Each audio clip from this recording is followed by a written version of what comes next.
Because फिर next आपको इनकी लिंकिंग भी बतानी है. So first step is to understand what is the web server and how to deploy a static website using Flask web server. इसको हम पहले देखते हैं. But first let start with the दुआ. रब्बना तक़ब्बल मिन्ना इन्नका अंता समीउल अलीम. ऐ हमारे रब हमसे कबूल फरमा, बेशक तू ही सुनने वाला जानने वाला है. तो इस दुआ से हम शुरू करते हैं. और असल में वेबसाइट्स होती क्या हैं और वेब सर्वर कैसे काम करते हैं, इसका थोड़ा सा एक डेमो पहले चेक करते हैं. मेरे पास एक लिंक है, मैं आपसे वो शेयर करता हूँ. तो just try to see that on your web browser. तो ये आपकी एक एप्लीकेशन है जो मैंने एक वेब सर्वर पे इंस्टॉल की है. और ये मैं शेयर करता हूँ आपसे चैट में.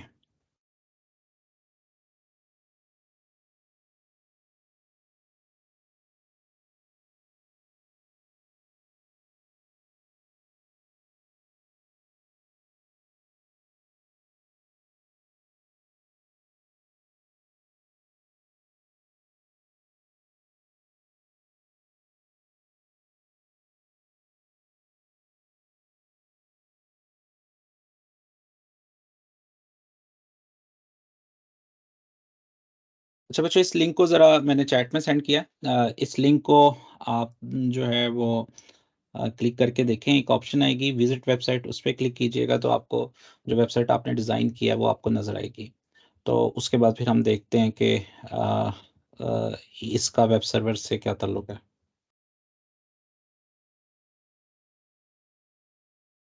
कोई एक बच्चा बता दे अगर उसका ओपन हो जाए और उसने देख लिया हो तो.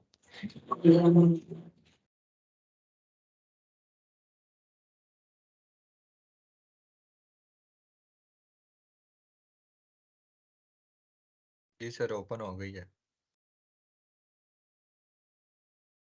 अच्छा जी, गुड. आई होप के बाकी लोगों ने भी देखा होगा. एक्चुअली इसके अंदर हुआ क्या है, हुआ ये है कि हमने जो अपनी वेबसाइट थी पहले जो डिज़ाइन की हुई थी वो इस तरह एक फ़ोल्डर था. उसके अंदर हम डबल क्लिक करके भी इसको ओपन कर सकते हैं और इस तरह चेक भी कर सकते हैं. लेकिन आपने पहले भी इसको विजुअल स्टूडियो के अंदर से एक वेब सर्वर के थ्रू इसे चलाया था. उस वक़्त हमने आपको ये नहीं बताया था कि वेब सर्वर क्या होते हैं और वो कैसे काम करते हैं और किस तरह हम उनको इफ़ेक्टिवली अपने इस जो भी हम टास्क करना चाहते हैं उसमें कैसे यूज़ करते हैं.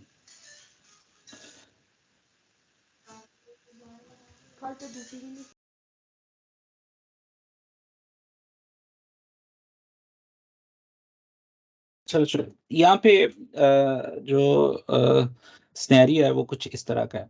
जब भी हम कोई भी इंटरनेट पे कोई भी एप्लीकेशन को एक्सप्लोर करते हैं तो वो एप्लीकेशन या कोई भी वेबसाइट का एड्रेस लिखते हैं अपने एड्रेस बार के अंदर, ब्राउज़र के अंदर. तो वो जो एप्लीकेशन है वो एक्चुअली इस इस प्रोसेस से होकर गुजरती है.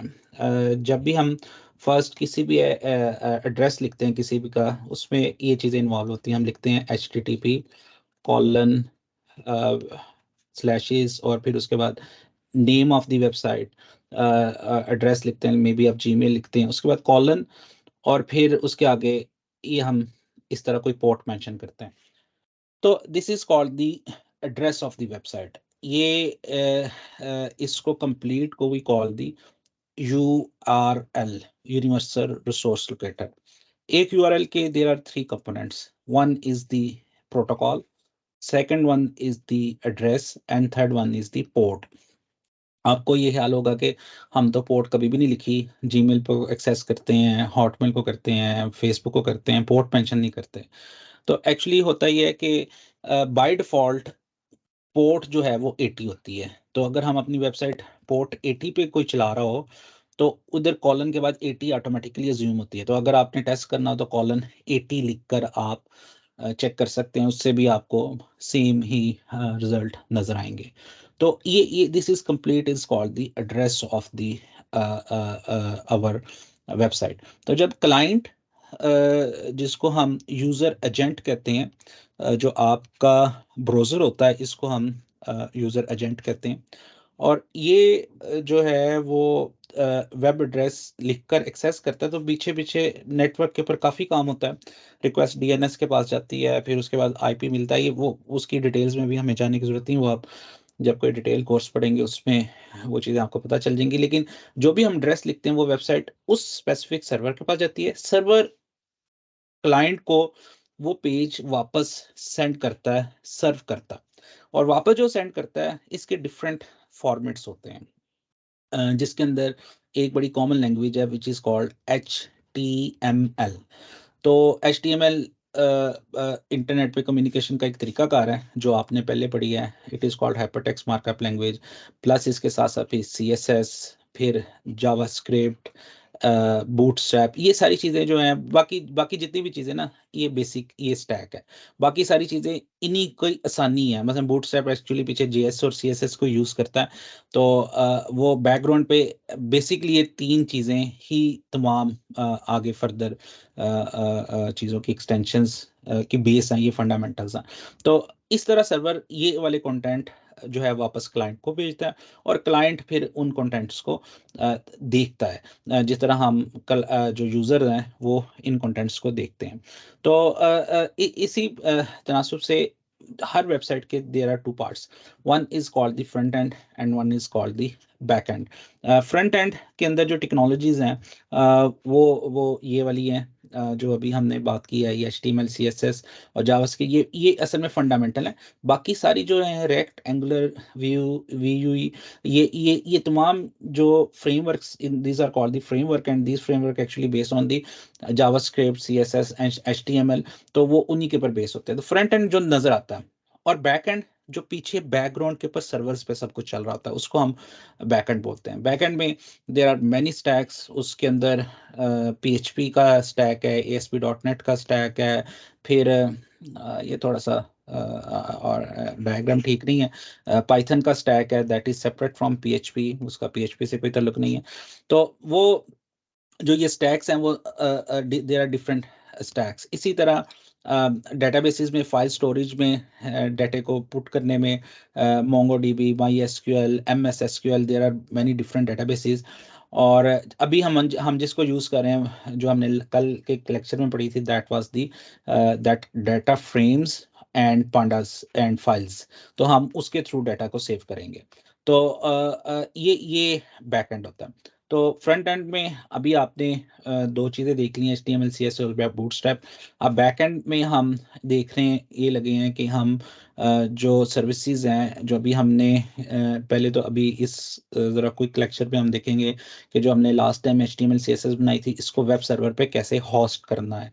इससे हम कहते हैं, हम वेब सर्वर पे पूरी वेबसाइट को लगाने को हम कहते हैं डिप्लॉयमेंट कहते हैं, या होस्टिंग जो है वो कहते हैं। तो होस्ट कौन कर रहा होता है? वेबसाइट को एक्चुअली सर्वर होस्ट कर रहा होता है, यानी कि उसकी मेज़बानी कर रहा होता है। तो इसी तनासुब से हम इसको कहते हैं ये होस्टिंग हो रही है, वेब होस्टिंग हो रही है। तो अब अगर हम ये साइट इंटरनेट पे एक्सेसिबल करना चाहते हैं, या ये साइट नेटवर्क पे एक्सेसिबल करना चाहते हैं, एक तो आप उस पर डबल क्लिक करके भी ओपन कर सकते हैं। तो उसके लिए आपको अपनी वेबसाइट को किसी भी वेब सर्वर के ऊपर लगाना पड़ेगा। तो web there are many web servers, मुझे चंद के नाम आते होंगे। अगर हम लिस्ट डाउन करें तो there could be 100, 200 and more than 1000 web servers is possible कि एग्जिस्ट करते हो।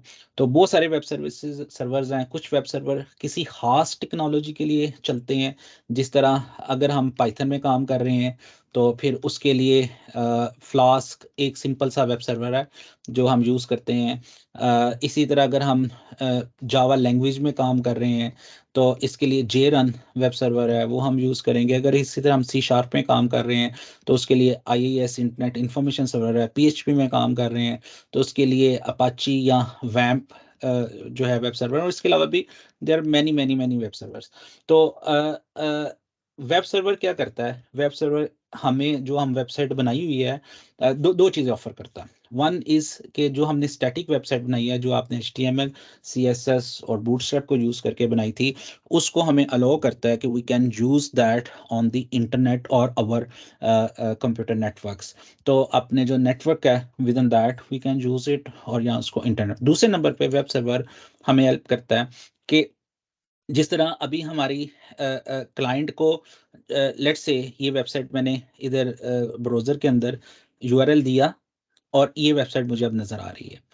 अब ये वाली प्रोडक्ट्स जो है वो हम HTML के पेज के अंदर नहीं रख सकते। क्यों नहीं रख सकते? क्योंकि अगर हम HTML के पेज में रखेंगे तो जब कोई नई प्रोडक्ट आएगी तो उसमें को HTML के पेज में जाके ऐड करना पड़ेगा। अब हम चाहते हैं कि अलग से हम एडमिन का इंटरफेस बनाएँ जो प्रोडक्ट्स को वहाँ से खुद ही एंटर करे। क्लाइंट जब देखे तो वो ऑटोमैटिकली देख ले। तो इस तरह की वेबसाइट को हम डायनामिक वेबसाइट कहते हैं, जिसके अंदर डाटा जो है वो एडमिन या कोई हाई रोल्स वाला पर्सन ऐड कर रहा होता है और क्लाइंट उस डाटे को देख सकते होते हैं। मिसाल के तौर मैं इसको एडिट करूँ तो इसमें चेंज हो जाए और बाद में कोई दूसरा पर्सन इसे देखे तो उसमें चेंज हो जाए। तो HTML के अंदर ये पॉसिबल नहीं है। ये मुझे क्या करना पड़ेगा? मुझे किसी लैंग्वेज में, चाहे वो लैंग्वेज पाइथन हो, जावा हो, सी शार्प हो, PHP हो, किसी लैंग्वेज के अंदर मुझे जो है वो कोड लिखना पड़ेगा और उसको फाइल के अंदर सेव करना पड़ेगा और ये सारी फंक्शनैलिटी दी जाएगी। तो वेब सर्वर जो दूसरी फंक्शनैलिटी प्रोवाइड करते हैं, एक तो वो आपकी सिंपल वेबसाइट को, स्टैटिक वेबसाइट को नेटवर्क पे अवेलेबल करते हैं, और दूसरी जो फंक्शनैलिटी प्रोवाइड करते हैं वो डायनामिक बिहेवियर प्रोवाइड करते हैं, जिसके अंदर जो है हम जो अपने CRUD ऑपरेशंस जो है वो परफॉर्म कर सकते हैं। तो ये 2 चीज़ें प्रोवाइड करते हैं। तो अभी फर्स्ट पार्ट में हम देखेंगे कैसे हम स्टैटिक वेबसाइट को वेब सर्वर के ऊपर होस्ट करेंगे, और सेकंड पार्ट में हम देखेंगे कि हम अपना जो CRUD का कल ऑपरेशंस लिखे थे, इनको हम कैसे इस तरह अवेलेबल करें कि ये वेब के थ्रू एक्सेसिबल हो सके। यानी कि मैं वेब से कॉल भेजूँ किसी किस्म की, तो वो ये फंक्शन को अभी तो हम पाइथन के प्रोग्राम में कॉल कर रहे थे, तो मैं चाहता हूँ ये फंक्शन वेब के थ्रू मैं कॉल कर सकता हूँ। तो उसके अंदर भी हमें वेब सर्वर की ज़रूरत होती है। तो अभी जो हम वेब सर्वर यूज़ करेंगे वो बड़ा सिंपल सा सर्वर है, that is called the flask. इस सर्वर का नाम फ्लास्क का सर्वर है। अच्छा जी, आई होप कि ये बात आपको समझ आ गई होगी कि एक तो वो स्टैटिक्स करता है, और इसी तरह अगर आप ये एप्लीकेशन करते हैं तो ये इसको स्टैटिक ये वाली HTML रिटर्न कर देता है। यहाँ पे हम यूज़र नेम इन्फॉर्मेशन पास करके सबमिट करेंगे तो ये वेब सर्वर ये डेटाबेस में चेक करेगा। डेटाबेस से अभी यहाँ पे मतलब ये है कि जो हमने फाइल सिस्टम बनाया था उसके अंदर जाके ये चेक करेगा कि ये हमारा यूज़र नेम एग्जिस्ट करता है या नहीं करता। तो ये दोनों काम वेब सर्वर ही परफॉर्म करता।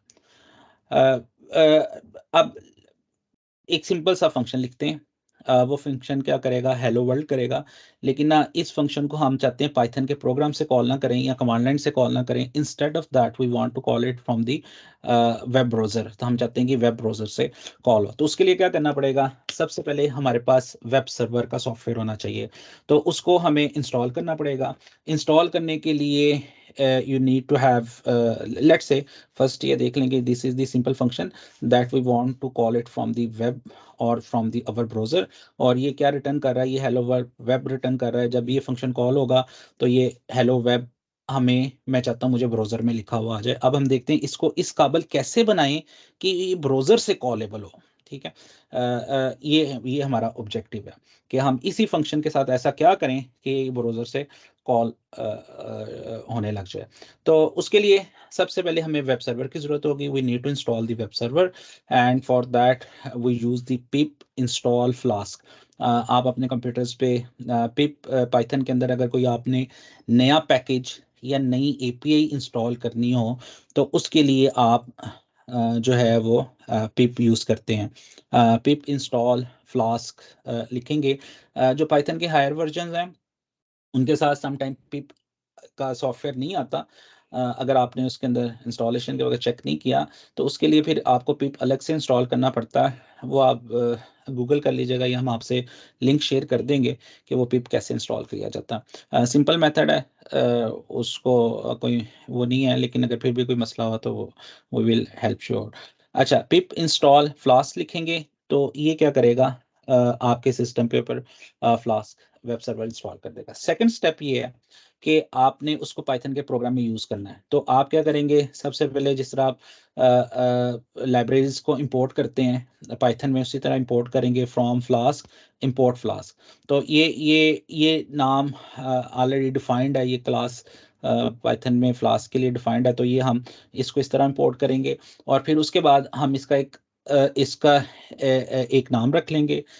इसको हम कहते हैं, हम इसको ना इनिशियलाइज कर रहे हैं, तो इसको हम इनिशियलाइज करेंगे, इसका कोई नाम पास कर देंगे, ये ज़रूरी नहीं है, इसका जो मर्जी नाम रखते हैं, ये टोटली ओके। और उसके बाद जो है वो फिर आप ऐप डॉट रन करेंगे तो ये आपका वेब सर्वर एक चल जाएगा। जब आप वेब सर्वर चलेगा तो इट विल टेल यू कि मेरा ये एड्रेस है, ये HTTP 127 ये एड्रेस है और ये मेरी पोर्ट है। Of course you can change the port, वो आप पोर्ट भी चेंज कर सकते हैं। इस एड्रेस को आप पब्लिक एड्रेस भी बना सकते हैं, लेकिन अभी वो आज के लेक्चर का स्कोप नहीं है कि उसमें हम ये डिस्कस करें। तो let's see how to write a simple web server, फिर आप उसे एक्सेस करके देखिए कि किस तरह हम जो है वो इसको इस्तेमाल कर सकते हैं और इसको एक्सेस कर सकते हैं।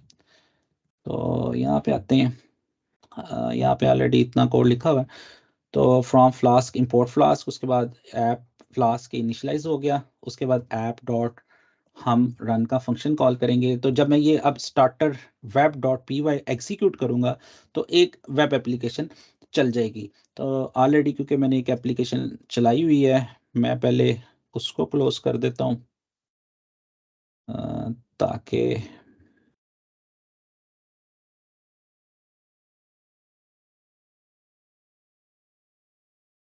अच्छा जी, ये तो दूसरा हो गया।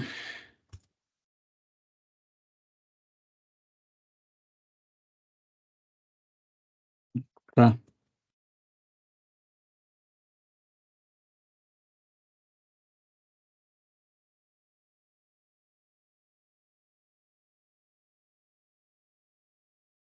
अच्छा जी, मैं Python starter web dot py एक फाइल है, इसको मैं एग्जीक्यूट करता हूँ।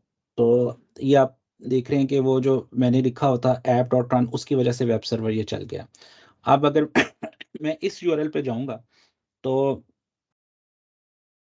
ये इस यूआरएल के ऊपर मैं इसको ब्राउज़र से कॉल करता हूँ। तो ये मुझे ये बता रहा है the requested URL was not found on the server. इसका मतलब है सर्वर तो कहीं पे चल रहा है, लेकिन इसको वो यूआरएल फाउंड नहीं हो रहा, क्योंकि अभी मैंने उस ये नहीं बताया कि मैं इस स्पेसिफिक जब कोई सर्वर पे एक्सेस करेगा तो मैंने इसको रिटर्न क्या करना है। तो अभी मैंने कोई फंक्शन को इसके साथ जो है वो एसोसिएट नहीं किया। तो अगर अब हम देखते हैं कि हम कैसे इसको ऐसे करें कि इसको जब हम लिखें वहाँ पे ये लाइन तो हमारा वो वाला फंक्शन चल जाए जो हेलो वेब स्क्रीन के ऊपर शो कर रहा है। तो सबसे पहले हम ऐसे करते हैं कि इधर एक वो वाला फंक्शन हम बना लेते हैं। इसका नाम रख लेते हैं हेलो वेब, और यहाँ पे कोलन, यहाँ पे मैं कहता हूँ return hello from web server, और उसके बाद ये फंक्शन लिख लिया। लेकिन अभी एक क्वेश्चन आपके माइंड में आ रहा होगा कि इसको कैसे पता चलेगा ये वाला फंक्शन कॉल करना। में भी एक और फंक्शन लिखा हो बाय बाय बाय वेब, तो उस केस में रिटर्न बाय वेब। तो अब ये दो फंक्शन हो गए। अब इसको कैसे पता चलेगा ये इन दोनों में से कौन सा कॉल करना है। तो उसके लिए ना जो ऐप है उसके अंदर ना डिफरेंट रूट्स होते हैं, इसको हम कहते हैं रूट्स। रूट्स से मतलब ये है कि अब मैं इसको ज़रा वो ओपन नहीं करता उसमें। रूट से ये मतलब होता है कि हम कौन सा वेब एड्रेस को इस फंक्शन के साथ बाइंड करना चाहते हैं। बाइंड की टर्म हम यूज़ करते हैं। बाइंड का मतलब होता है जब दो चीज़ें एक दूसरे के साथ रिलेट हो जाएं, that is called the binding. तो हम चाहते हैं कि ये वाला फंक्शन जब भी कोई इस वेब एप्लीकेशन को इस रूट से एक्सेस करे, यानी कि स्लैश लिख के एक्सेस करे, तो फिर ये वाला फंक्शन चला दो। तो मिसाल के तौर पर यहाँ पे मैं लिख देता हूँ @ इस फंक्शन के साथ app.root और यहाँ पे मैं उसका एड्रेस दे देता हूँ। एड्रेस का मतलब अभी मैंने दिया स्लैश का, यानी कि जब भी कोई स्लैश करेगा, स्लैश का मतलब होता है रूट स्टार्टिंग पॉइंट। तो अब ये वाला फंक्शन चल जाएगा। अच्छा, इसके साथ साथ ना अभी क्योंकि मैंने सिंपल वेब सर्वर किया है, मैंने इसके अंदर कोई वो ऑटो इसको नहीं किया, तो इसके लिए मुझे इसको दोबारा से रीस्टार्ट करना पड़ेगा चेंजेस करके। तो मैं इसको अब मैं इसे एक्सेस करूँगा, तो मुझे ना ये लिखा हुआ आएगा हेलो जो है वो फ्रॉम वेब सर्वर। तो ये अब यहाँ से डिलीवर हो रहा है जो है वो है। अब अगर क्योंकि मैंने आपको जो ऑलरेडी एड्रेस दिया था, अगर आप उसे एक्सेस करेंगे, तो मैंने बाइंडिंग की हुई है। ये ngrok एक सॉफ्टवेयर है। बहरहाल इसकी डिटेल में जाने की भी ज़रूरत नहीं है, लेकिन अगर कुछ बच्चे एक्सप्लोर करना चाहते हैं, तो वो अपनी लोकल वेबसाइट्स को जो आपके कंप्यूटर पे है, वो पब्लिकली एक्सेसिबल कर सकते हैं।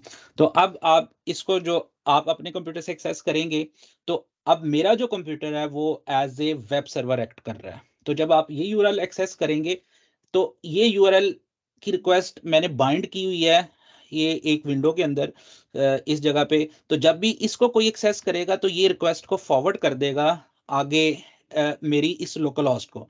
तो उस लोकल होस्ट से वो रिस्पॉन्स आएगा, वो रिस्पॉन्स फिर आपको मिल जाएगा।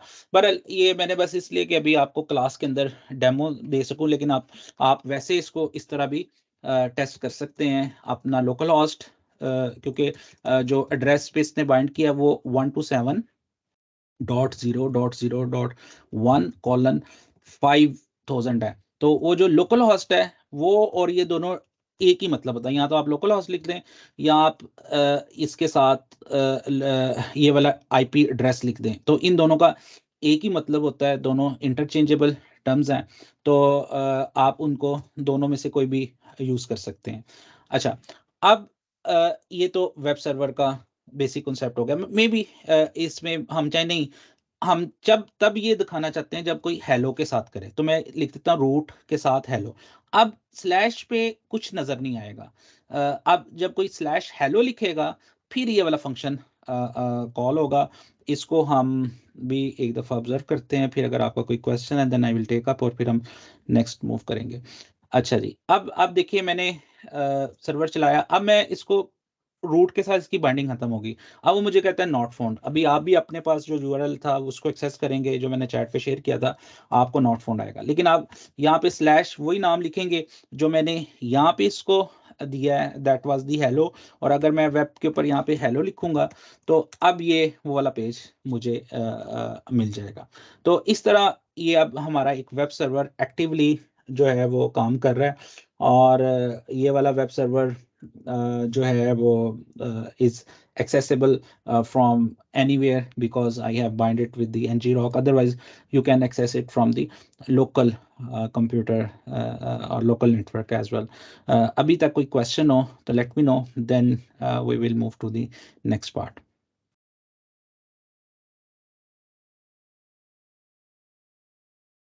जी एक्सक्यूज मी बच्चों, सर। जी बच्चे।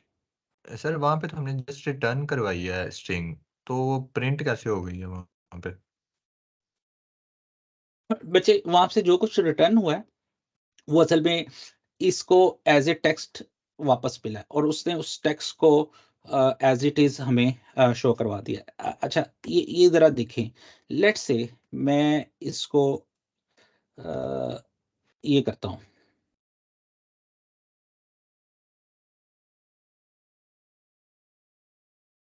अच्छा जी, ये अब आपके ख्याल में ये क्या करेगा? उसको हेडिंग में प्रिंट करना चाहिए। हाँ, तो उसने कर दिया। तो ये असल में ना, यहाँ से हम जो कुछ रिटर्न कर रहे हैं वो उसको जो ब्राउज़र समझता है ना, जो कुछ ब्राउज़र को चीज़ मिलती है वो उसको समझता है ये HTML है। तो उसको एज़ ए HTML रेंडर कर दिया था उसने। तो HTML में वो बगैर किसी टैग के था, तो इसलिए जो है ना वो एक सिंपल टेक्स्ट की शक्ल में आ गया था। मैं अगर इसके अंदर टैग्स लिख दूंगा तो ये सारी HTML वहाँ पे आ जाएगी। तो आप इसके अंदर जो है अपनी जो है वो इसका मतलब है सारे टैग्स वगैरह आप लिख कर इसको यहाँ से यूज़ कर सकते हैं। तो हमने यहाँ से टेक्स्ट रिटर्न किया है, उसने इसको एज ए HTML समझा था और उसने उसको स्क्रीन के ऊपर रेंडर कर दिया, दिखा दिया। ठीक है। तो सर अगर पूरे लाइक HTML पेजेस रिटर्न करनी हो जैसे टेबल, तो ये तरीका अनोइंग नहीं होगा काफ़ी? लाइक अगर पूरा शाबाश, वेरी गुड। ये एक्चुअली ये प्रैक्टिकली नहीं है ना। उसके लिए तो आपने जो यहाँ पे टेम्पलेट के फोल्डर के अंदर index.html का पेज बनाया था, तो नेचुरली हम चाहते हैं हमारा स्ट्रक्चर वही रहे और हम उन्हीं पेजेस को रिटर्न कर दें। तो वो हम देखते हैं अभी, दैट इज कमिंग अप, कि उसको कैसे रेंडर करना है। हम यहाँ पे तो अब सारी HTML नहीं लिखने बैठ जाएंगे, तो दैट इज़ वेरी सिंपल, वो अभी बस आ रहा है। अच्छा बच्चों, अब अगर आपको वेब सर्वर की समझ लग गई है कि वेब सर्वर क्या करता है, in simple terms it actually serve the web pages, और वेब पेजेस जो HTML CSS बूटस्ट्रैप पे अभी हमने ये देखा है। इसके अलावा दूसरा काम ये करेगा जो डायनामिक बिहेवियर है, कि हमने कोई प्रोडक्ट ऐड करनी हो, डिलीट करनी हो, तो वो हम कर सकते हैं। ठीक है। अच्छा, अब यू कैन इमेजिन कि ना अगर आपने करना हो कि प्रोडक्ट ऐड करनी हो वेबसाइट से फंक्शन, तो जो फंक्शन आपने कल हमने बनाए थे वो फंक्शन, उन फंक्शन के साथ आप जो है ना ये ऊपर लिख दें तो वो इजीली एक्सेसिबल हो जाएंगे। लेकिन that is only for food of thought, we will see shortly कि वो कैसे करते हैं। अच्छा, अब हम चाहते हैं कि जो है वो इसको अपनी वेबसाइट के वो जो अभी आपने बनाई थी उसको as a full fledged website के तौर पर सर्व करवाएं। तो उससे पहले ये जो मेथड जिसके थ्रू हमने से अभी कॉल भेजी है, this is called the get method. इसको हम HTTP प्रोटोकॉल के अंदर देयर आर डिफरेंट मेथड्स, जो हम 5 तो 4 या 5 आज या कल में डिस्कस करेंगे। लेकिन जो बहुत कॉमनली हम यूज़ करते हैं वो गेट है। जब हम URL डायरेक्ट कोई चीज़ लिख देते हैं इधर URL में और उसके नीचे हमें कोई चीज़ वापस मिलती है, तो हम इसके में कहते होते हैं हम गेट कर रहे हैं, this is the get method. इसके अलावा एक मेथड शायद आपने जब फॉर्म मैं आपको पढ़ा रही थी तो उसमें शायद आपने देखा था पोस्ट का मेथड। तो ये HTTP प्रोटोकॉल के ये मेथड है और we call it these are the verbs of the HTTP, कि हम वेब सर्वर को बता रहे होते हैं ये काम तुमने करना है, ये एक्शन करना है। गेट का मतलब हम कोई चीज़ तुमसे मांग रहे हैं, पोस्ट का मतलब हम कोई चीज़ तुम्हें सेंड कर रहे हैं। इसके अलावा भी पैच, डिलीट और भी डिफरेंट वर्ब हैं, वो हम वेब सर्वर को कम्युनिकेशन के लिए हम यूज़ करते हैं। We will see that shortly. अच्छा जी, गेट मेथड सिर्फ हमें इस बात की अलाउ करता है कि हम इंफॉर्मेशन रिट्रीव कर सकें। कोई इंफॉर्मेशन उसको पास पोस्ट करना डिटेल से वो हम गेट के थ्रू नहीं करते। गेट के थ्रू भी इंफॉर्मेशन वैसे हम पास कर सकते हैं, लेकिन हम वो यूजुअली वो इंफॉर्मेशन पोस्ट के थ्रू पास करते हैं। अच्छा जी, इसके अंदर अभी हम जो हमारे HTML पेजेस, अब हम अब चाहते हैं कि पूरी की पूरी अपनी वेबसाइट जो हमने की थी वो वेब सर्वर के ऊपर डिप्लॉय करना, तो उसका क्या तरीकाकार होगा। अभी जो हमने आपको एक तरीकाकार बताया था कि आप अपने तमाम HTML के पेजेस आपने टेम्पलेट का फोल्डर बनाना है और उसमें रखने हैं, और जो आपके स्टैटिक होंगे जिसमें इमेजेस हैं, CSS हैं, बूटस्ट्रैप की फाइल्स हैं, वो सारी you have to put it into the static folder. तो ये आपने अभी जो वेबसाइट का स्ट्रक्चर अपना बनाया होगा वो इसी तरह बनाया था। एक बात याद रखिएगा, this is not the required structure of the HTML websites. ये HTML वेबसाइट के लिए जरूरी नहीं है कि हम ये स्ट्रक्चर बनाएं। You can simply do, you can make a index.html folder file and put everything into the same folder. मतलब CSS की फाइल भी वहीं पे रख दें, बूटस्ट्रैप की भी वहीं पे रख दें, जावास्क्रिप्ट की भी वहीं पे रख दें, यू कैन डू दैट।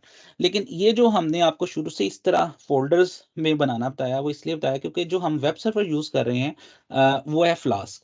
वो रिक्वायर्ड करता है कि जो आपकी वेबसाइट है उसका ये वाला स्ट्रक्चर हो, कि आपकी जो HTML फाइल है those should be inside the template folder and other static files like CSS, images, Bootstrap should be under the static folder of at same hierarchy where template folder exists. तो ये इसलिए हमने इस तरह आपको कहा था, ये requirement is the only for the Flask web server. तो ये इसलिए इस तरह हमने किया था। अब हम क्या करेंगे, यही फोल्डर जो आपने अगर ऐसे ही स्ट्रक्चर में बनाया जैसे आपको बताया गया था, तो आपको जस्ट ये फोल्डर आपको पुट करना पड़ेगा अपने वेब सर्वर के किसी भी फोल्डर में, और उसके साथ आपको ये वाला कोड जो अभी मैं लिख रहा था उसके लिए नेचुरली आपको py फाइल या पाइथन की फाइल को जो है वो क्रिएट करना पड़ेगा। तो फाइनली जो है वो जैसे फाइनल इसकी फाइल बन गई, तो इसके अंदर जो हम कोड लिखते हैं वो देखते हैं वो क्या होगा। अच्छा जी, उसके अंदर सबसे पहले उसी तरह हम फ्लास्क को जो है वो इंपोर्ट करेंगे और उसके बाद फ्लास्क को इनिशियलाइज करेंगे। उसके बाद हम रूट के ऊपर // करके मेंशन करेंगे कि ये आपने ना इसके बदले अब कौन सा पेज दिखाना है। जो पेज दिखाना है उसको हमें ये फंक्शन का कोई भी नाम हो सकता है, इट इज़ नॉट नेसेसरी कि आप यही नाम रखें।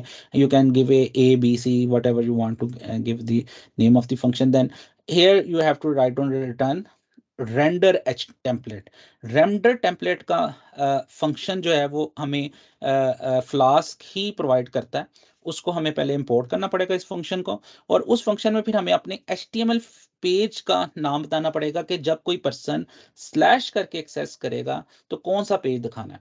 तो ये वाला पेज का वही नाम है जो हमने टेम्पलेट के फोल्डर में होना चाहिए। अब ये पेज टेम्पलेट के फोल्डर के अंदर होना चाहिए, अगर वहाँ पे नहीं होगा तो ये पेज जब कोई इसको यूज़र एक्सेस करेगा अपने वेब ब्राउज़र से तो यहाँ पे एरर आ जाएगा। तो ये इस तरह हम अपनी वेबसाइट पर पूरे के पूरे पेज को हम रेंडर करके जो है वो दिखा सकते हैं। सेम इसी तरह आप बाकी हर पेज के लिए फिर आपको ये बताना पड़ेगा। लेट्स सी कि ये क्या होता है, यहाँ पे करके देखते हैं। अच्छा जी, अब मैं चाहता हूँ कि मैं हेलो वर्ल्ड हेलो जब प्रिंट हो लिखा हुआ कोई लिखे तो इंस्टेड जो है वो मैं यहाँ पे return hello from web server करूँ। मैं यहाँ पे ना पूरा पेज जो मेरा ये index.html का पेज था ये मैं दिखाना चाहता हूँ। तो उसके लिए सबसे पहले आपको रेंडर टेम्पलेट का फंक्शन इंपोर्ट करना पड़ेगा, और यहाँ पे आपको जो है वो इस फंक्शन को कॉल करना पड़ेगा, और इस फंक्शन के कॉल में हम बताएंगे कि index.html मुझे दिखा दो। अच्छा जी, अब हम जैसे ही ये पेज को ओपन करेंगे तो इस वेब सर्वर को और हेलो लिखेंगे तो वो क्या करेगा, वो index.html को रेंडर कर देगा। तो उसको करने के लिए देखने के लिए सबसे पहले हम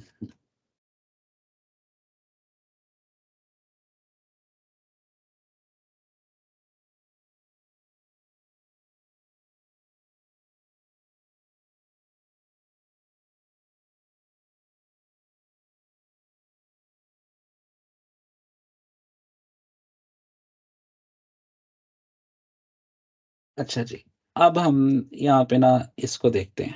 तो अब आप देख रहे हैं हेलो के ऊपर जैसे इस रूट के ऊपर जो है वो कोई आता है तो इसको वो ये वाला पेज रेंडर करके दिखा देता है।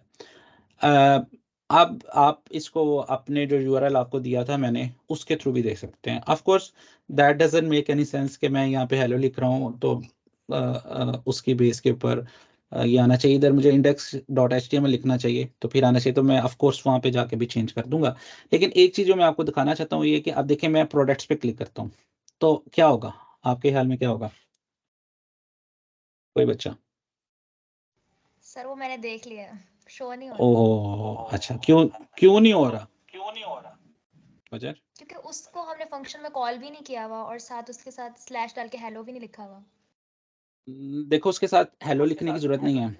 अभी देखें इसके अंदर हो क्या रहा है कि यहाँ पे जब हम प्रोडक्ट्स पे क्लिक करेंगे ना इस जगह पे तो वो क्या एक्सपेक्ट करेगा कि एक दोबारा रिक्वेस्ट किसके पास गई, वेब सर्वर के पास। वेब सर्वर के ऊपर यहाँ पे अगर आप देखेंगे तो यहाँ पे किस जगह ना प्रोडक्ट्स को हमने बाइंड नहीं किया हुआ, कि प्रोडक्ट्स जब भी रिक्वेस्ट आएगी तो फिर क्या शो करना है। तो इसलिए ना वेब सर्वर को बेचारे को कुछ पता नहीं है कि मैंने क्या करना है, तो वो हमें यही एरर मैसेज दे रहा है कि वेब सर्वर जो है ना वो it can not give you anything of that specific URL. तो यहाँ पे हमें अगर हम रूट डिफाइन कर दें स्लैश प्रोडक्ट्स है या प्रोडक्ट है, देख लेते हैं products.html। तो अब वो क्या करेगा, उसको जब भी ये पेज मिलेगा तो हम क्या कर रहे हैं, रिटर्न बाय वेब। तो अब स्क्रीन के ऊपर उसको क्या नजर आना चाहिए, जब मैं इसको चलाता हूँ दोबारा, तो अब आप एक्सप्लोर करेंगे तो अब हम ये पेज पे आते हैं। अब मैं प्रोडक्ट्स पे क्लिक करता हूँ तो अब वो मुझे बाय वेब दिखा रहा है। तो नेचुरली अब मैं ये चाहता हूँ कि जब वो इस पे क्लिक करे तो मुझे प्रोडक्ट का पेज रेंडर किया हुआ नजर आए। तो मैं यहाँ पे इसको खत्म कर दूंगा और मैं इसको रेंडर टेम्पलेट products.html लिखूंगा ताकि मुझे आए। इसको भी मैं ठीक कर देता हूँ, हेलो की जगह मैं लिख देता हूँ index.html ताकि ये वाला ठीक हो जाए। इनके नामों को भी हम ज़्यादा रेलिवेंट कर देते हैं, ना करें फिर भी आप देख रहे हैं चीज़ें चल रही हैं। तो ये नाम इसलिए बस मैं लिख रहा हूँ ताकि हमारी प्रोग्रामिंग का जो स्टाइल है वो ठीक रहे और हमें रेलिवेंट जो है वो कोडिंग स्टैंडर्ड के मुताबिक हम काम करेंगे। ये फंक्शन क्या कर रहा है, रेंडर इंडेक्स कर रहा है, तो मैंने इसका नाम इसलिए फंक्शन का नाम ही रेंडर इंडेक्स कर दिया। ये प्रोडक्ट्स का पेज कर रहा है तो इसका नाम रेंडर प्रोडक्ट्स दे दिया। इसी तरह हमारे पास एक और पेज है दैट इज login.html, और जब वो पेज हो तो हम चाहते हैं कि उसके पर जो फंक्शन कॉल हो वो क्या काम करे, रिटर्न रेंडर टेम्पलेट login.html। तो वो login.html, तो ये जो हमने जितने पेजेस बनाए हमें सबका रूट यहाँ पे मेंशन करना पड़ेगा। अगर हम किसी का मेंशन नहीं करेंगे तो वो पेज फिर यूजर उसको नहीं देख सकेगा। तो क्विकली इसको रीस्टार्ट कर लेते हैं। तो अब ये होम प्रोडक्ट्स और लॉगिन, ये जो हमारी वेबसाइट थी, अब that is accessible from the network. अब ये वेबसाइट सर्व हो रही है थ्रू दी वेब सर्वर। पहले भी आपने ऐसे कर चुके हैं, आपने ये काम जो सारा काम है ये ऑटोमेटिकली जो है विजुअल स्टूडियो बैकएंड के ऊपर आपके लिए कर देता है। लेकिन ये काम अभी हम इसलिए सीख रहे हैं ताकि हम वेब सर्विसेज या नेक्स्ट जो काम करें वो हमारे कंट्रोल में हो और हम अपनी मर्जी से इसको कर सकते हो। तो बहरहाल ये अभी का जो है वो यहाँ तक टास्क था कि हम अपनी स्टैटिक वेबसाइट को किस तरह डायनामिक कर सकते हैं। तो अभी तक कोई क्वेश्चन है तो आप पूछ लें, फिर हम अपने सेकंड पार्ट पे जाते हैं, that is how to make available your python code that can be access from the through the web. जो हमने लास्ट टाइम कोड लिखा था जिसमें हमने CRUD ऑपरेशन किए थे, now we want to access those function from the website from the web browser. तो उसका क्या तरीकाकार होगा और how can we do it. तो अगर अभी तक कोई क्वेश्चन है then you can let me know, otherwise we will take 5 to 10 minute break, then we will continue the next lecture afterward। Sir ये वेबसाइट तो तभी तक चलती रहेगी जब तक आपके पीसी पे वो सर्वर चल रहा है, उसके बाद वो बंद हो जाएगी। हाँ जी बिल्कुल ऐसे ही है। अभी अगर आप कहते हैं तो इसको डेमो करके देख लें। मेरे पास ये सर्वर चल रहा है, मैं इस सर्वर को बंद कर देता हूँ तो अब आपको ये वेबसाइट नजर नहीं आएगी। तो ये लूप होल नहीं है हमारा, जब यूजर्स तो हर टाइम अवेलेबल होंगे। हाँ बच्चे, फिर उसके लिए हमें ना एक पैसों का सर्वर लेना पड़ेगा जो हर वक्त चलता रहे, जिसके ऊपर हर वक्त इंटरनेट हो। तो फिर अभी तो हमारे पास पैसे नहीं है इतने, तो इसलिए हम नहीं ले सकते। इसके लिए प्रोसेस सारा ही सेम ही रहता है, वो बस एक ही है। आप इमेजिन करें हमें कोई एक कंप्यूटर चाहिए, वो कंप्यूटर जो है वो हर वक्त ऑनलाइन रहे। तो जब हम अपनी फाइनल वेबसाइट चलाएंगे तो उसके लिए फिर हम क्या करते हैं, हम ना परचेज करते हैं सर्वर। जिस तरह भी हमारे पास एक सर्वर हमने लिया हुआ था तो उसका मंथली हम 5000 6000 पे करते थे। तो इसी तरह वो फिर पेड सर्वर होते हैं, ठीक है, फिर वो लेने पड़ते हैं। अदरवाइज फिर अभी तो हम सीखने के लिए कर रहे हैं ना, उन सर्वर्स के ऊपर भी नेचुरली आप इसी तरह काम करेंगे। तो अभी तो ये लूप होल है। हम अपने कंप्यूटर के ऊपर वेब सर्वर बना तो लिया है, लेकिन ना वो सस्टेनेबल नहीं है। वो इसलिए नहीं है क्योंकि हमारे वक्त ऑन नहीं रख सकते, हमारा नेट हर वक्त चलेगा नहीं, कोई और हमारे सिस्टम की पावर इतनी नहीं होगी कि बहुत सारे यूजर्स आए वो हैंडल ना कर सके। तो फिर उसके लिए फिर हम कमर्शियल सर्वर्स को परचेज करते हैं या फिर कमर्शियल सर्वर्स का सेटअप करते हैं। ठीक है, तो वो अभी हमारे स्कोप में नहीं है, तो इसलिए उसके बारे में वरी ना हो। अभी तो आप अपना स्किल सेट सेट करें ना। अच्छा जी, और कोई क्वेश्चन हो? सर इसमें समझ नहीं आ रही कि हमने ना @app करके /index.htm इंडेक्स लिखा था, तो हमने फिर मतलब जब भी वेबसाइट को एक्सेस किया तो हमारे पास इंडेक्स वाला पेज ओपन हो जाता है। यहाँ तक तो बात ठीक है, लेकिन उसके बाद जैसे ही हमने यस सर जी जी, बताएं बताएं, पूछें। सर लेकिन उसके बाद जैसे ही हम वेबसाइट पे जाते हैं, हम प्रोडक्ट्स वाले ऑप्शन को क्लिक करते हैं, तो हमारा प्रोडक्ट्स का पेज ओपन भी हो जाता है और ऊपर जो उसका जो यूआरएल है ना वो भी चेंज होके स्लैश होके प्रोडक्ट्स हो जाता है ऑटोमेटिकली। तो ये कैसे हो रहा है? बच्चे ये बिल्कुल ऐसे ही हो रहा है। ये देखें ज़रा इसको। अभी ये जो मैंने वेबसाइट ओपन की है, ये वेबसाइट जो है मैंने वेब सर्वर के थ्रू ओपन नहीं की, ये मैंने ना फाइल के थ्रू ओपन किया है। आप ये भी देख रहे होंगे इसके साथ फाइल कोलन $// आ रहा है। ये प्रोटोकॉल है जो फाइल का है। शायद उस दिन आप में से कोई क्वेश्चन भी पूछ रहा था कि हमने सी ड्राइव से किस तरह माउंट करना हो, तो उसका भी यही तरीकाकार होता है। तो ये हम इस तरह ये फाइल ओपन करते हैं। तो मैं इस पे प्रोडक्ट पे क्लिक करता हूँ, तो ये फाइल में प्रोडक्ट के पेज पे चला जाता है, वो प्रोडक्ट का पेज दिखाता है। इसी को, इस चीज़ को असल में हम हाइपर टेक्स्ट कहते हैं। ये शायद मैं मायदा ने आपको बताया भी था कि HTML होती क्या है। जब उसके ऊपर लिंकिंग कर सकते हैं तो उसको हम कहते हैं। जब हम इस पे क्लिक करते हैं ना तो वो वाली फाइल ओपन हो जाती है। अब जब मैं इस पे क्लिक करूंगा तो वो वाली फाइल ओपन हो जाएगी। सेम यही बिहेवियर हमने वेब सर्वर के अंदर डाल दिया। हमने कहा कि जब index.html करोगे तो ये वाला पेज ओपन कर देना, जब कोई products.html तुम्हारे पर रिक्वेस्ट आएगी तो product.html का पेज ओपन कर देना। अब होता क्या है कि यहाँ पे जब मैं लोकल होस्ट करता हूँ,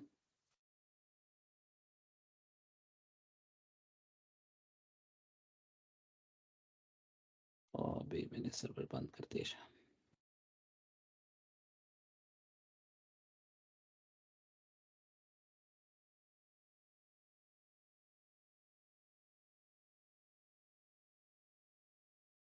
तो आप देखिए जब मैं इस पे क्लिक करूँगा ना ये प्रोडक्ट्स के ऊपर, तो क्या होगा, नीचे देखें ग्रीन कलर का ना, यहाँ पे इस जगह पे ना ग्रीन कलर का एक सिंबल आ रहा है जिसके ऊपर लिखा हुआ आ रहा है कि localhost:5000 products.html। तो ये रिक्वेस्ट अब दोबारा सर्वर के पास जाएगी। ये दोबारा रिक्वेस्ट जब सर्वर के पास जाएगी तो यहाँ पे सर्वर को पता है कि product.html की जब रिक्वेस्ट मेरे पास आएगी तो मैंने क्या करना है, मैंने रेंडर टेम्पलेट product.html ओपन कर देना है। तो फिर वो क्या करेगा, वो दोबारा इस फाइल को जो है वो रेंडर कर देगा और हमें हमारे वेब पेज के वेब ब्राउजर के अंदर ये वाली फाइल नजर आ जाएगी। फिर अगर मैं लेट्स से लॉगिन पे क्लिक करता हूँ तो login.html की रिक्वेस्ट दोबारा वेब सर्वर के पास जाएगी।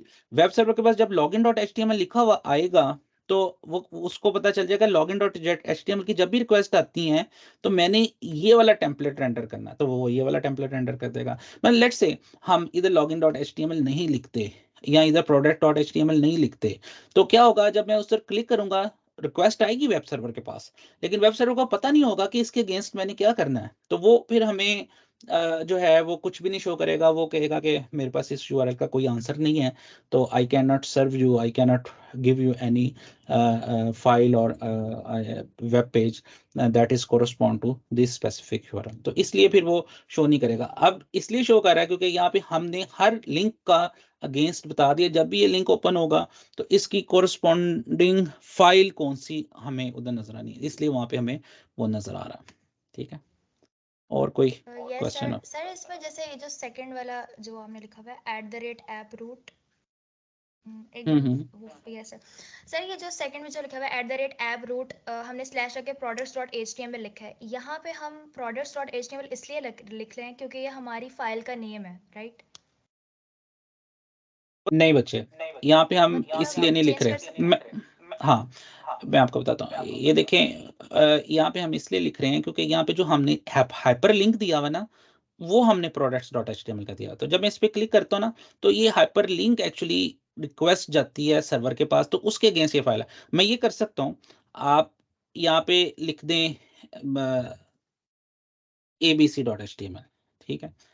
अब क्या होगा, अब ये होगा कि मैं यहाँ पे आया हूँ और यहाँ पे product.html लिख रहा हूँ, तो वो मुझे कहेगा नॉट फाउंड, कहता है, वो कहेगा कि आप जो मेरे से मांग रहे हैं ना, मेरे पास नहीं है, क्योंकि उसको इस product.html कहीं पे भी नहीं मैंने बताया कि जब उसके पास आएगा product.html की रिक्वेस्ट वो क्या करेगा। अच्छा, यहाँ पे अब मैं abc.html लिखूंगा, तो इसको पता है कि abc.html जब भी मेरे पास आएगा तो मैंने कौन सा पेज दिखा देना है, मैंने प्रोडक्ट का पेज दिखा देना है।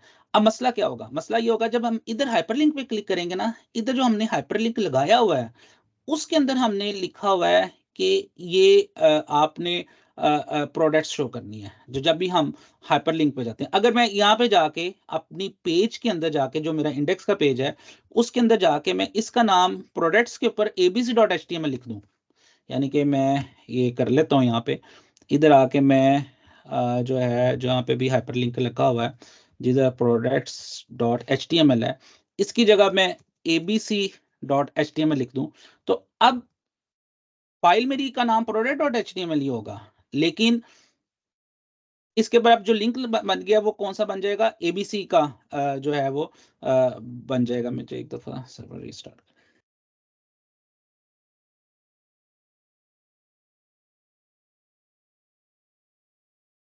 ये अभी आ नहीं रहा, ये मैंने किस में चेंज किया, सॉरी मैंने इंडेक्स में करनी थी।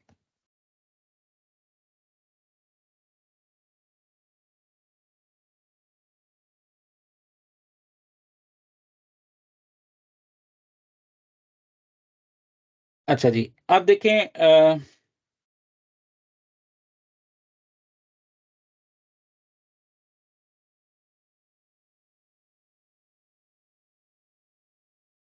अब देखिए मैं प्रोडक्ट पे माउस का पॉइंटर लेकर आ रहा हूँ, तो नीचे उसका एड्रेस देखें वो क्या बन रहा है, abc.html। तो अब रिक्वेस्ट किसके पास जा रही है, abc.html के पास, लेकिन पेज फाइल कौन सी दिखा रहा है वो मुझे, प्रोडक्ट्स की। वो इसलिए कि इसके पास जब वेब सर्वर के पास रिक्वेस्ट आ रही है वो abc.html की आ रही है, उसको हम जब ये नाम दे रहे हैं, इस नाम के अगेंस्ट हम उसके क्या पढ़ के बता रहे हैं, product.html। तो वहां से जो हम हाइपरलिंक करेंगे वो यहाँ पे रूट के अंदर होना चाहिए, यानी कि वहां पे जो लिंक हमने बनाए हुए हैं वो इस रूट के अंदर होनी चाहिए। उसके अंदर हम उस रूट के अंदर चाहे एबीसी लिखा हुआ है, उसके अंदर हम इंडेक्स की फाइल उसको सेंड कर दें, वो उसको बेचारे को तो पता नहीं चलेगा, वो तो डंप है, उसको तो इतनी अकल नहीं है कि हम कह रहे हैं एबीसी और उसके साथ हमने उसको इंडेक्स की फाइल दिखा दी, हम उससे प्रोडक्ट्स कह रहे हैं तो हम उसका लॉगिन का पेज दिखा दें। तो that is very much possible, ठीक है। अच्छा यस जी, सर, इसके क्लियर। और कोई क्वेश्चन?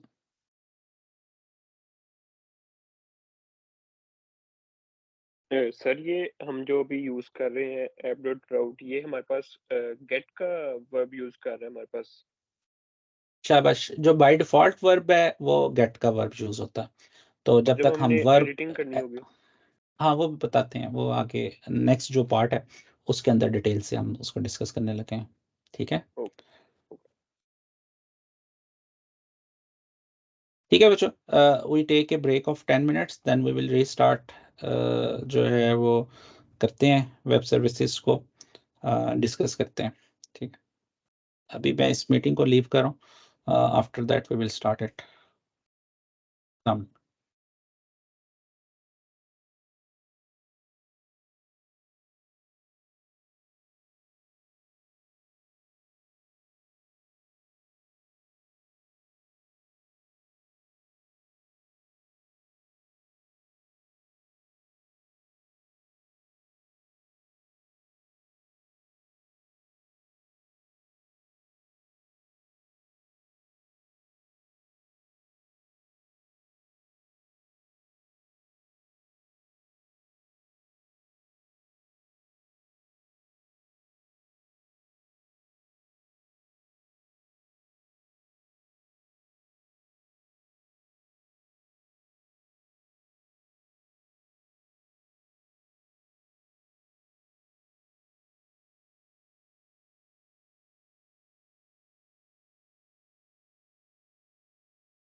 अच्छा अस्सलाम वालेकुम अगेन। इसमें इसको मज़ीद चीज़ें आगे देखने से पहले कुछ चीज़ें अभी हम देखते हैं, कुछ वी विल सी टुमारो इंशाल्लाह ताला। और अभी जो लास्ट टाइम हमने काम किया था, जो आपको टास्क दिया था और मेरा ख्याल उसका सॉल्यूशन भी मैम ने शेयर कर दिया आपके साथ। उसमें हमने एक ना फाइल बनाई थी जिसके अंदर हमने ऐड प्रोडक्ट का फंक्शन बनाया था, जो डिफरेंट 3 पैरामीटर्स 6 पैरामीटर्स लेता है प्रोडक्ट के।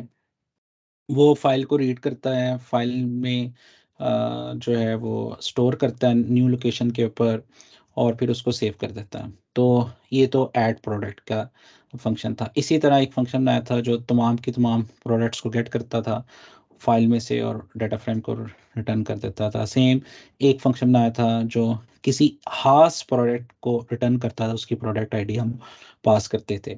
सिमिलरली एक फंक्शन हमने बनाया था जौन सा जो है वो अपडेट करता है रिकॉर्ड्स को। उसकी प्रोडक्ट आईडी को हम रेटिंग वैल्यू पास करते हैं, वो उसको अपडेट कर देता है और दोबारा फाइल को वो राइट अप कर देता है CSV में। और लास्ट वन था कि हमने प्रोडक्ट को डिलीट के लिए एक बनाया था और PID। तो ये असल में हमने पूरा CRUD जो है वो प्रोडक्ट का CRUD का ऑपरेशंस पूरे का पूरा डिज़ाइन किया था। और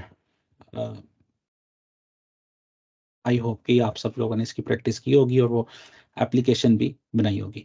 अब हम ये ऑब्जेक्टिव चाहते हैं कि ये तमाम operations should be available, all function should be available through the website. तो उस वेबसाइट के थ्रू हम इसको अवेलेबल करना चाहते हैं। तो जब भी हम अपने इन फंक्शंस को इस तरह का बनाएं कि वो थ्रू वेब एक्सेस हो सकें, that is called the web service. जब भी हम कोई प्रैक्टिकली कोई CRUD ऑपरेशंस या इस तरह का कोई भी ऑपरेशंस या फंक्शंस, अब मैं फंक्शन ऑपरेशंस को सेम टर्म्स में इंटरचेंजेबली यूज़ कर रहा हूँ, तो उनको जब भी हम अवेलेबल कर दें थ्रू वेब, तो it is called the web service. अगर वेब के थ्रू ना हो, वेब का मतलब होता है क्या कि जब भी कोई HTTP प्रोटोकॉल के थ्रू इन फंक्शन को एक्सेस कर सकता हूँ। और अगर हम इसको अवेलेबल कर दें नेटवर्क के थ्रू, यानी कि वो वेब के थ्रू ना हो, किसी नेटवर्क के अंदर भी डिफरेंट प्रोटोकॉल्स होते हैं, TCP है, UDP है, उसके थ्रू एक्सेस हो सकता हो, that is called network service. तो आमतौर पर हम इसको अपने जो फंक्शनैलिटी होती है, जो CRUD ऑपरेशंस होते हैं, we make them available through the web. तो ये हमारे पास सारी फाइल है। इस सारी फाइल का जो मैंने नाम रखा है दैट इज datalayer.py, क्योंकि ये सारी डाटा से रिलेटेड काम कर रही है और इसके अंदर सारा डाटा को ऐड करना, डिलीट करना, अपडेट करना सारा कोड है। अब मैं चाहता हूँ इन फंक्शन को अवेलेबल करूँ। इनमें से एक दो फंक्शन हम अवेलेबल करके देखते हैं और उसका क्या तरीकाकार होगा। तो हम स्टार्टर में आ जाते हैं। अब स्टार्टर में मैं फ़िलहाल ये सारी चीज़ें इसको मैं रिमूव कर देता हूँ यहाँ तक।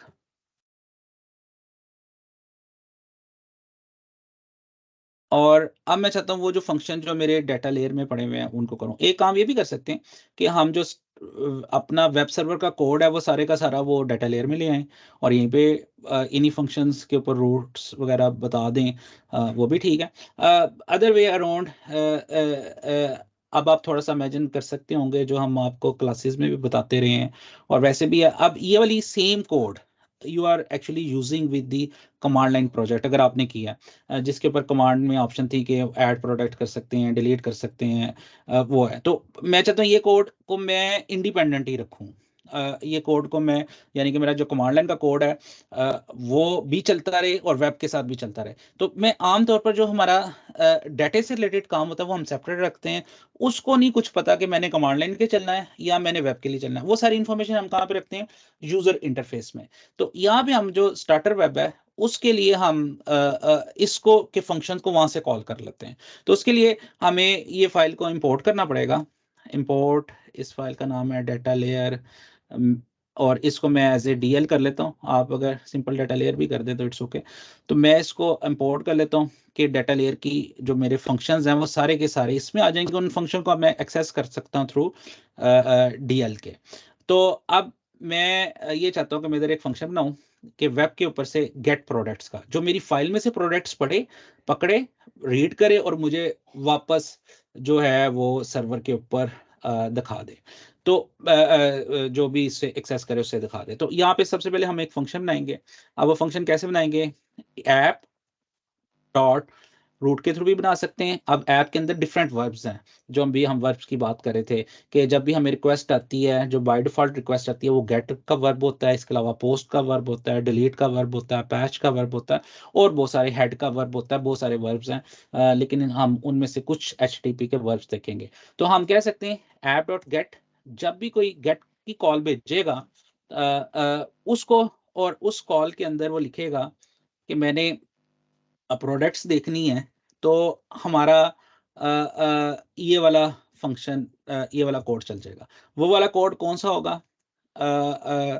सॉरी, इसके साथ @ लिखेंगे और यहाँ पे वो फंक्शन का नाम लिखेंगे, इधर लिखेंगे गेट प्रोडक्ट्स, बना लेते हैं हम एक फंक्शन। और ये क्या करेगा? ये हमें वो तमाम प्रोडक्ट्स रिटर्न कर देगा जो सी हमारी डाटा लेयर के फंक्शंस हमें बता रहा है। वो कैसे? वो हम ये कर सकते हैं कि वो तमाम प्रोडक्ट्स को हम एक डाटा फ्रेम में है, तो यहाँ से हम कर सकते हैं DL डॉट गेट प्रोडक्ट्स। तो ये यहाँ से सारी की सारी प्रोडक्ट्स आ जाएंगी हमारे पास। प्रोडक्ट्स किस शक्ल में है? डाटा फ्रेम की शक्ल में है, तो यहाँ से हम इसको रिटर्न कर देते हैं। अच्छा, अब देखिए ये एक हमारा गेट का फंक्शन बन गया। अब ये फंक्शन जो है ये एक्सेसिबल है थ्रू दी वेब ब्राउज़र और थ्रू दी HTTP प्रोटोकॉल। और जब भी कोई वर्ब यूज़ करेगा HTTP का, गेट प्रोडक्ट्स का, तो उसको ये वाला फंक्शन जो है वो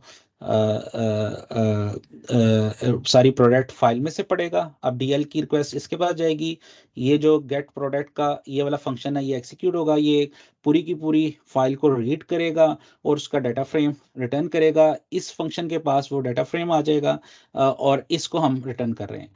अच्छा, अब देखिए क्या बिहेवियर आता है। इस पे थोड़ी सी चेंज है, वो मैं आपको बाद में करके दिखाता हूँ, लेकिन पहले इसको देखते हैं। अच्छा जी,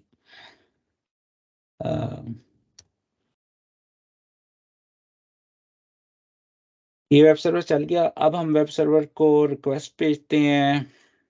हम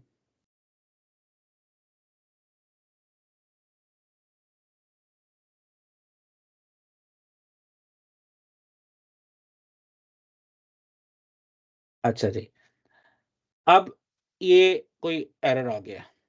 एरर क्यों, क्या पॉसिबल रीजन हो सकती है? कोई बच्चा बताना चाहेगा?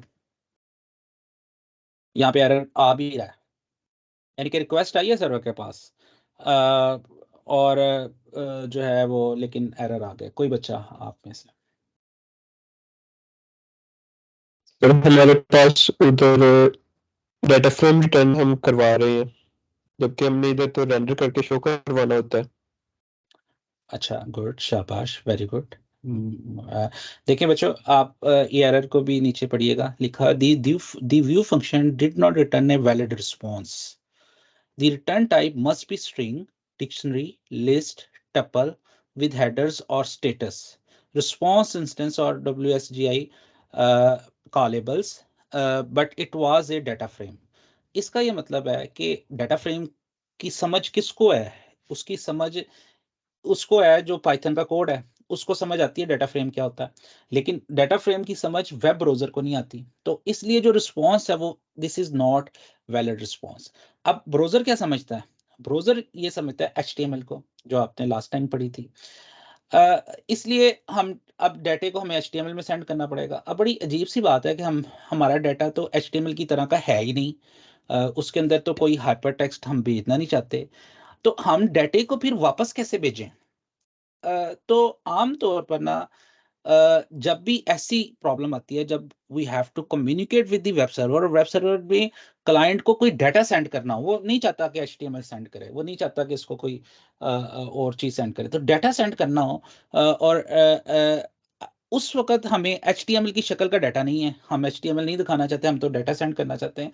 तो there are two data formats in which usually web communicate. एक तो सिंपल ये है कि हम टेक्स्ट सेंड कर दें, इसको किसी तरह टेक्स्ट में फॉर का लूप चलाएं, कुछ ऐसे करें, उसको ना टेक्स्ट में कन्वर्ट करके सेंड कर दें, that is also one possibility. लेकिन जो है वो उससे बेहतर जो वे है वो ये है कि एक्चुअली जब वेबसाइट आपस में इस तरह क्लाइंट सर्वर या कम्युनिकेट करती हैं through web, there are two things we can transfer data in two different format. One is called the XML, उसको हम XML कहते हैं, and other is called the JSON. तो ये दो मेथड्स जो है बड़े commonly we use to transfer data between the client and server on the web. XML stand for extensible markup language, and JSON means Java standard object notation, कुछ इस तरह इसका एग्जैक्ट नाम है, मुझे जो है जावास्क्रिप्ट स्टैंडर्ड इस तरह होगा ऑब्जेक्ट नोटेशन। तो ये these are the two formats जिसमें हम कम्युनिकेट करते हैं। XML जो आपकी HTML है, असल में ये XML की बच्ची है, यानी कि XML is the parent of the HTML। तो वो XML भी किसी का बच्चा है, वो है HTML का। तो बहरहाल ये इसकी अभी फिलहाल जब आप कभी वेब टेक्नोलॉजीज का डिटेल से कोर्स पढ़ेंगे उसमें ये सारी चीज़ें देखेंगे, लेकिन अभी जो है वो हमारे पास ये दो फॉर्मेट है। अभी हम जो आमतौर पर जो यूज़ करते हैं दैट इज़ जेसन, क्योंकि जावास्क्रिप्ट के साथ बड़ा बेस्ट फिट करता है और उसके अंदर बहुत सारी प्रोग्रामिंग टास्क हैं, वो हम उससे अवॉइड कर सकते हैं। तो इसलिए आमतौर पर जो हम कम्युनिकेशन करते हैं between the server and the client, that is through the JSON। तो XML के थ्रू भी कर सकते हैं और करते भी हैं, लेकिन अभी जो हम वेब सर्विस बना रहे हैं और जो असल में इंडस्ट्री में बहुत ज़्यादा यूज होता है that is the JSON format. तो अब हम क्या करना चाहते हैं, अपने डाटा फ्रेम को JSON में के फॉर्मेट में कन्वर्ट करें। अब JSON का फॉर्मेट होता कैसा है वो मैं आपको दिखाता हूँ, यहाँ से स्लाइड में है मेंशन। इन स्लाइड को हम फॉर्मली कल पढ़ेंगे इंशाल्लाह ताला, लेकिन अभी मैं आपको ये टास्क देना चाह रहा हूँ। अच्छा, ये जेसन का फॉर्मेट है। अगर आपने सिंगल प्रोडक्ट दिखानी है तो it will start with the करली ब्रैकेट्स। यहाँ से करली ब्रैकेट्स के अंदर ये इनक्लोज करते हैं कि ये पहला एक रिकॉर्ड को हम ब्रैकेट्स में लिखते हैं। उसके बाद these are the name of the attributes, ये एट्रीब्यूट का नाम है, यहाँ आप समझ लें उसके जो कॉलम का नाम है, and it is the value. Attribute के नाम और कॉलम में कॉलन से हम डिफ्रेंशिएट करते हैं और फिर उसके बाद कोमा लिखते हैं, फिर then next name of the column, then colon, और फिर ये उसकी वैल्यू है। It is called the key value pair. ये की वैल्यू पेयर है, इसमें ये की है जो कॉलम का नाम है ये वाला, और ये उसकी वैल्यू है। इसमें प्रोडक्ट आईडी है, इसमें P01 is the value of product ID, name of the product is refrigerator, description जो है वो लार्ज कैपेसिटी जो भी है, प्राइस इज दिस वन। जब कोई चीज स्ट्रिंग में होगी उसको डबल कोट में इंक्लूड करेंगे जो वैल्यूज हैं, और अगर स्ट्रिंग में नहीं है तो इसको विद और डबल कोट्स इंक्लूड करेंगे, और तमाम कॉलम्स को हम डबल कोट्स में ही मेंशन करते हैं। तो इस तरह हम प्रोडक्ट्स को जो है वो एक प्रोडक्ट को, मल्टीपल प्रोडक्ट्स को अगर आपने दिखाना है तो वो एक अरे की शक्ल में सिंगल प्रोडक्ट्स की एक अरे बन जाएगी। मसलन ये एक अरे एक प्रोडक्ट है, उसके बाद कोमा, फिर दूसरी प्रोडक्ट है, उसके बाद ये, और फिर उसके बाद जो है ना ये एक अरे की जो है वो शक्ल है। तो अब जो है वो लेट्स से अभी हमने ये वाली एक प्रोडक्ट को सर्वर पे सेंड करना है, तो हम उसको जेसन में कन्वर्ट करेंगे। और जेसन किस फॉर्मेट में जाएगा, वो एक्चुअली स्ट्रिंग की शक्ल में जाएगा, लेकिन उसको बाद में स्ट्रिंग को हम हमारे लिए कन्वर्ट करना जो है वो जब आप जावास्क्रिप्ट के साथ इसको लिंक करेंगे तो आप देखेंगे कि इसको बहुत आसानी से आप कन्वर्ट करते हैं। अदरवाइज आप इमेजिन करें कि आपको फॉर को लूप लगाना पड़ेगा जो प्राइस को सेपरेट करे, नेम को सेपरेट ब्रेक करे, इमेज को सेपरेट ब्रेक करे, और फिर उसके मुताबिक वो चीज़ों को इसमें से एक्सट्रैक्ट एक्सट्रैक्ट करें, तो that would be quite difficult. तो यहाँ पे जो अब हम चाहते हैं कि जो हमारी प्रोडक्ट्स रिटर्न हो वो जेसन की शक्ल में हो, तो उसको जेसन की शक्ल में रिटर्न करने के लिए हमें कोई ज़्यादा काम नहीं करना पड़ेगा। उसके लिए हमारे पास एक फंक्शन होता है टू जेसन का, तो वो ऑटोमेटिकली इसको कन्वर्ट कर देता है, और इसके अंदर एक पैरामीटर हमें पास करना पड़ता है, orient is equal to records. तो ये जो है वो हमें एक जेसन जिस तरह का भी मैंने आपको दिखाया उसके ऊपर उस तरह ये कन्वर्ट कर देगा हमारी प्रोडक्ट्स को। होगा क्या, अब देखें डीएल क्या करेगी, डीएल कौन है, वो डाटा लेयर है जो कोड कल हमने किया था। गेट प्रोडक्ट्स का फंक्शन क्या कर रहा है, वो डाटा फ्रेम रीड कर रहा है, ये डाटा फ्रेम रिटर्न कर रहा है। डाटा फ्रेम का हम फंक्शन कॉल कर रहे हैं टू जेसन, वो जेसन में कन्वर्ट करेगा, और उसकी ओरिएंटेशन रिकॉर्ड्स है, मतलब ये कि रिकॉर्ड्स हर रो को जेसन में कन्वर्ट करेगा। इसको हम कॉलम वाइज भी कर सकते हैं, इसको डिफरेंट 3-4 मेथड्स हैं, लेकिन अभी हमारे लिए ये हम रिकॉर्ड्स के थ्रू ही इसे करेंगे। उसके बाद ये उन तमाम को रिटर्न कर देगा प्रोडक्ट्स में। तो अब मैं अपना वेब सर्वर जब इसको एग्जीक्यूट करूंगा और अब मैं इसे एक्सेस करूंगा, तो आई होप कि अब ये एरर चला जाएगा and I should be able to see a JSON. तो अब आप देखें कि आपको वो तमाम प्रोडक्ट्स जो हमारे पास पीछे फाइल में थी वो यहाँ पे आ रही हैं इस जगह पे, ठीक है। तो ये अब ये हमारी एक, इसको हम कहेंगे हमारा जो फंक्शन था, जो हमारी बिजनेस लॉजिक है, ये अब कोई HTML रिटर्न नहीं कर रही, ये अब एक डाटा रिटर्न कर रही है। यही डाटा जो आपने पहले वेबसाइट देखी थी जिसके अंदर हमने प्रोडक्ट्स में जाके देखा था, उसके अंदर जो है वो जो प्रोडक्ट्स नजर आ रही थी, यही उनको हम फाइल इसी डाटे को हम उन प्रोडक्ट्स की शक्ल को में दिखा देंगे, एक टेबल की शक्ल में, या आप जैसे भी उसको दिखाना चाहें। तो अभी हमने क्या किया, अभी हमने एक वेब सर्विस बनाई है। ये वेब सर्विस असल में हमें प्रोडक्ट्स रिटर्न कर रही है। इसी तरह हम बहुत सारी वेब सर्विसेज बना सकते हैं। हम ये भी कर सकते हैं कि हम एक वेब सर्विस बनाएं जो सी प्रोडक्ट डाटे को ऐड कर दे, एक वेब सर्विस बनाएं जो डिलीट कर दे, एक वेब सर्विस बनाएं जो रिकॉर्ड्स को रिमूव कर दे। अब आमतौर पर हम जब अपने किसी भी वेब सर्विस जब बना लेते हैं डिफरेंट, तो उनको चेक करते हैं, तो हम इस तरह नहीं चेक करते, ब्राउज़र के ऊपर नहीं चेक करते।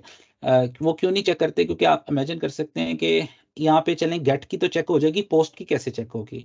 आया कि पहले हम क्या HTML के पेजेस बनाएं और फिर वेब सर्विस को चेक करें, डिलीट की कैसे चेक होगी, एडिट की कैसे चेक होगी, पूरा CRUD की वेब सर्विसेज कैसे चेक होंगी।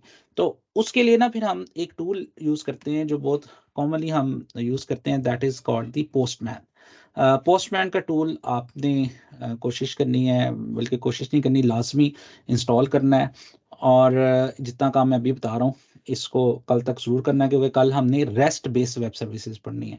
तो वेब सर्विस की प्रैक्टिस होगी तो फिर ही वो हम इसमें कर सकते हैं। तो यहाँ पे आप ये मेंशन कर सकते हैं, जो आपका URL है यहाँ पे आप मेंशन करेंगे उसका वर्ब क्या है या मेथड क्या है। तो ये गेट का मेथड है, यहाँ पे हम लिखेंगे जो URL है, यहाँ पे आप रिक्वेस्ट सेंड करेंगे। तो ये अब आपको देखें कि यहाँ पे वो आपको ना वो जो रिस्पांस आपका वेब सर्विस है वो यहाँ पे नज़र आ जाएगा, ठीक है। आप इसको रॉक शक्ल में भी दे सकते हैं, प्रिटी, ये थोड़ा सा उसको बेहतर विजुअलाइजेशन करने की कोशिश करता है, थोड़ा सा उसको अलाइन करके आपको दिखा रहा है। तो ये आप पोस्टमैन का जो टूल है ये हम एक्चुअली एक्सेस करते हैं, यूज़ करते हैं to access our web services. अभी ये गेट है, इसी तरह फिर पोस्ट है, पुट है, पैच है, डिलीट है, ये डिफरेंट मेथड्स हैं, इनको हम एक्सप्लोर करेंगे। लेकिन अभी ये काम आपने करना है कि अभी हम जो वेब सर्विस बनाएं, जिस तरह अभी हमने बनाई है, एक छोटी सी वेब सर्विस बनाई है, उस वेब सर्विस का नाम हमने रखा है कि गेट के थ्रू वो एक्सेस करेगी और वो प्रोडक्ट्स को एक्सेस करेगी। आपका एक टेक होम टास्क है, try to do it by yourself by maybe searching on the internet, कि यहाँ पे जब मैं 2 लिखूं तो ये मुझे ना सिर्फ या मैं यहाँ पे लिखूं P02, तो ये मुझे ना सिर्फ और सिर्फ इस PID 02 वाला जो है वो रिकॉर्ड शो करे। या मैं चलें इस वक्त जो मुझे नज़र आ रही है वो P04 है, तो जो P04 वाला जो है वो ये वाला रिकॉर्ड सिर्फ शो करे, सारी ना करे। तो इसका मतलब सिर्फ हम कोई स्पेसिफिक प्रोडक्ट देखना चाहते हैं तो वो वाला, और ये फंक्शन हमने बनाया हुआ है अगर आपको याद हो तो यहाँ पे हमने डाटा लेयर के अंदर एक फंक्शन बनाया हुआ है गेट प्रोडक्ट आईडी का। तो अब ये सिर्फ वो स्पेसिफिक प्रोडक्ट रिटर्न करेगा और फिर हम उस स्पेसिफिक प्रोडक्ट को जेसन में कन्वर्ट करके रिटर्न कर देंगे। बस अब आपने ये देखना है वहां से जो प्रोडक्ट आईडी आएगी उसको इस फंक्शन को कैसे पास करना है, ठीक है। और फिर इसी तरह ऐड, डिलीट, अपडेट, ये सारी जो कोशिश करें और इसको आपने पोस्टमैन के थ्रू चेक करना है, ये आपका टास्क है। फिर हम जो है हो सकता है आपसे ना हो तो that will be totally okay, लेकिन आप कोशिश जरूर करें और एटलीस्ट इतना काम जरूर कर लें जो मैंने अभी करके दिखाया। अपनी वेबसाइट को, स्टैटिक वेबसाइट को होस्ट कर लें, नंबर 1। नंबर 2 पे आप एक प्रोडक्ट्स की वेब सर्विस बना लें और उसको पोस्टमैन से और ब्राउज़र से दोनों से एक्सेस करके देख लें। फिर नंबर 3 पे प्रोडक्ट आईडी वाला काम फिर आखिर पे करने की कोशिश करें कि वो आईडी पास करें और उस आईडी के अगेंस्ट वो हमें सिर्फ उस प्रोडक्ट का रिकॉर्ड दिखाए। तो बाकी हम जब आप इतनी प्रैक्टिस कर लेंगे तो कल का लेक्चर फिर आपको अच्छे तरीके से समझ आएगा। अदरवाइज वो फिर सारी चीज़ें थ्योरेटिकली होती जाएंगी, आप हैंड्स ऑन इसे कर लें। अभी तक कोई क्वेश्चन हो तो then you can ask me, और आपकी कोई सजेशन हो या वैसे कोई चीज़ पूछनी हो तो we are opening the mic for the any questions.